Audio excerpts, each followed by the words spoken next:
Let's look at the bond markets. Jim Stening from FIIG Securities with me, as he is this time every week. And Jim, great to have you with us, as always. APRA talking about those liquidity requirements. It's kind of something we've focused in on before. Where are we at? Well, I guess we're sort of living with the knock-on effects of a little bit of uncertainty in the marketplace. What we've seen is a natural conclusion is that given that banks buy each other's bonds domestically, if that's not something they'll be doing, then they'll have to tap into the global capital markets for the amount of funds they need to raise. So I think what's happened there is that we've seen basis swap, LIBOR, BBSW swap move out in anticipation of that. That's encouraging banks to look back onshore with these recent issues that we've seen. Are you saying that these guidelines are perhaps going to stifle further issuance? What's the feeling in the market? Yeah, look, I mean, I think fundamentally, you know, a lot of the buyers of domestically issued bank bonds have been the other banks. Now, if in fact banks have to hold government debt for liquidity purposes rather than these types of assets, then that means that there are fewer buyers in the capital market domestically.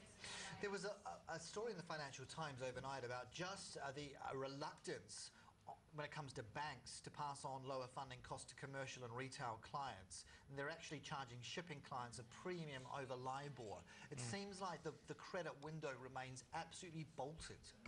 Yeah, well, look, I think it varies across sectors. I think obviously domestically they're talking about you know, developers. The window's closed there to some extent. But shipping clients as well. I mean, that's kind of that's the bread and butter of it is, and commerce. I mean, obviously, you know, if it gets to you know, obviously that has implications for the global economy that are not good.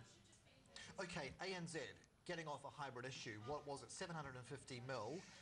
What terms have been baked into that? Yeah, well, it's interesting. I mean, it's a similar sort of structure to say the Pearls 5 that the CBA did recently. However, it's got an extended term to the convertible date, so it's a 7-year instrument.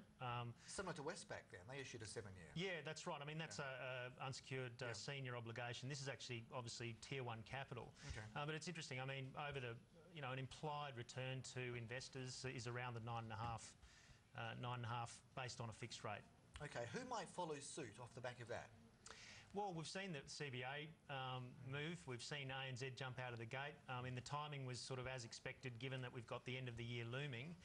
So unless someone's very, very quick in the next few weeks, I don't really expect that we'll see any major issues between now and the end of the year.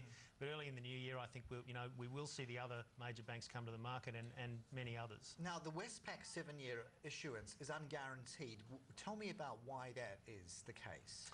Well, I mean, obviously that's an option for them. They've chosen not to. I think it demonstrates that they have the potential to issue into that space, and it's interesting because it was, if you like, a bit of an out-of-the-ordinary part of the curve to be issuing. But priced in line with initial guidance, right?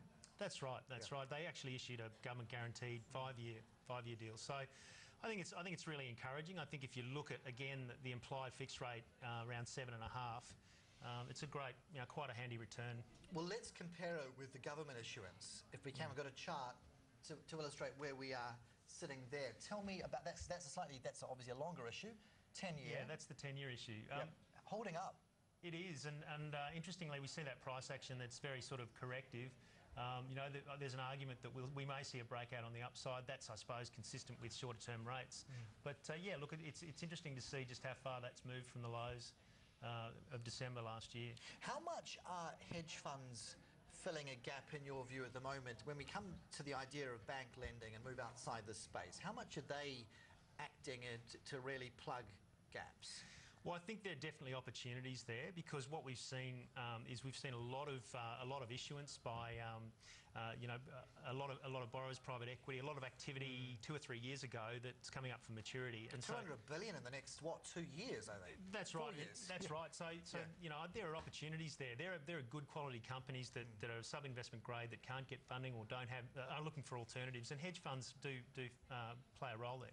Definitely. I mean, securitisation normally going into CLOs, those types of structures, that's not an option at the moment. That's a real issue that looking forward that needs to be solved, and it's interesting to see this focus on this now. It's very encouraging. And do they last the distance, those hedge funds, or do they run for the exits at the first signs of any blip in company performance? Well, fundamentally, I mean, they're all different, I suppose, but fundamentally they're looking for exceptional returns. So I think that is about entering investments and exiting them at an appropriate Is time. it a good thing, Jim, though, that we are relying on that kind of a default market player in the absence of the banks doing their bread and butter business? I mean, can we lull ourselves into...